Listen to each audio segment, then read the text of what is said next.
Right, hey guys, here we are, hole 9. Now, I have a little bit of a decision to make here. So, the two options I can go is kind of Big Topper or Thor. So, I have to kind of decide between what is the bigger priority to me. Is it accuracy? Because here you can see if I go max and I land up here towards the top, I think I'm going to come up short. So that's the one problem here is I think I'm going to come up short here, even with max curl. So what would be nice, and this is sometimes what I do, in Big Topper 5, it's really pushing this range. It might not quite have enough. You might need a 6 or a 7 here. So it looks like with this wind angle, I might just be a touch short. But what's going to end up happening here with this is this isn't going to get up there far enough. So typically I'd maybe go 7 rings so you can see with where I'm aiming. And we're just going to max curl this back. And then make sure that you have all that topspin. Looks like perfect ball here. And again, as I mentioned, we're trying to extend this as far down and curl it back as much as possible. But here, this is what I was mentioning, is you got to get it up here to be able to potentially get it to the green. You have to, so this is kind of the catch-22 of the shot. You know, we have to aim right enough to get it into that open area to where it lands far enough that it potentially gets to the green. Here's the problem though. You need more curl to get it back with this wind angle. So if I aim here, I need a club like a Pak 7, for example, as an alternative, or Big Topper. So that's where the Big Topper comes in. It looks like you might almost need a 7 though, because the distance might not be enough. But what you need to do, as opposed to what my opponent's doing, so you can see he's changing his land area, which is a little bit suspect. Is this only a power 4 ball? I'm not sure what kind of ball this is. But you can see his wind is down. It looks like he's landing. So you can see he's landing much shorter. So when you land short like that, it's never going to make it to the green. However, when I get it up to the right, I can get it to the green. So let me just put it to you this way. If I could hit that exact same shot and curl it enough, I would have got this to the green. So you can see with where I am, I'm here, and this was where the second bounce, hit the rough, or third bounce plus rollout. So I would have rolled this up onto the green if I can get it back left enough. And that's where that whole curl argument comes back in. So Pak 7, Thor 7, so a Thor 7 still can't curl it. Maybe a Thor 8? I think a Thor 8 might have some curl. So if you have one of those, could be an advantage.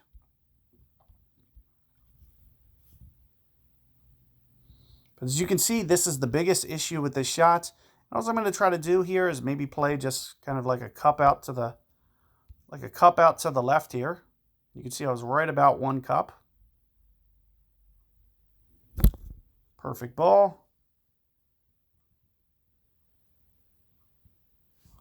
And we still got our double eagle. So up here, very close to the green, in my opinion, it's going to have a distinct advantage. And that's just why I try to force that. And you can see this is as far as my opponent could roll this out. So you can see he's still well back here. And this, this is that whole argument from the last hole that I just mentioned. How tough this is to play at Max Club. 99% of guys play this shot wrong. And even I mean, it's impossible. That's one of the main reasons. It's very tough to get this. Like, going enough rings is very tough. My guess is somewhere in the 8 range. Even with a Rapier 9, it might have more accuracy. I'm thinking maybe 9 rings. What was that? 3? 5? I can't tell how many rings this guy's going. But he under-adjusted. You can't just go the ring number. You have to go wind effect on top of that.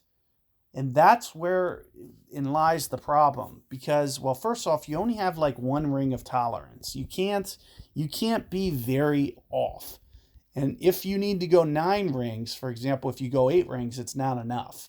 So your tolerance is less than that.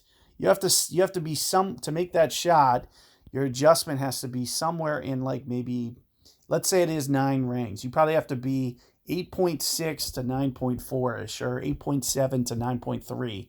That's the only tolerance where you're going to make that shot. So it's very tough, and it's so much of an overplay. Now, I forget what Rapier 9 is, accuracy. I think it might be different than 8. But let's just say, first off, I think 7 and 8 are the same. So they're both 87. It's 1.2 per ring, for instance. So at 1.2 per ring, it stands to reason, what was that win? 7.8, that you would only go 6 rings if you're going the max value. Well, that's not nearly enough because you need to play wind effect on top of it. And typically it's going to be about maybe an extra 25%. Endbringer's the same, the same thing is going to happen. So you can see my Endbringer 6, it's 95. Endbringer 7, so Endbringer 7, see if I can pull up Endbringer. Endbringer 7 and 8 is 100 accuracy.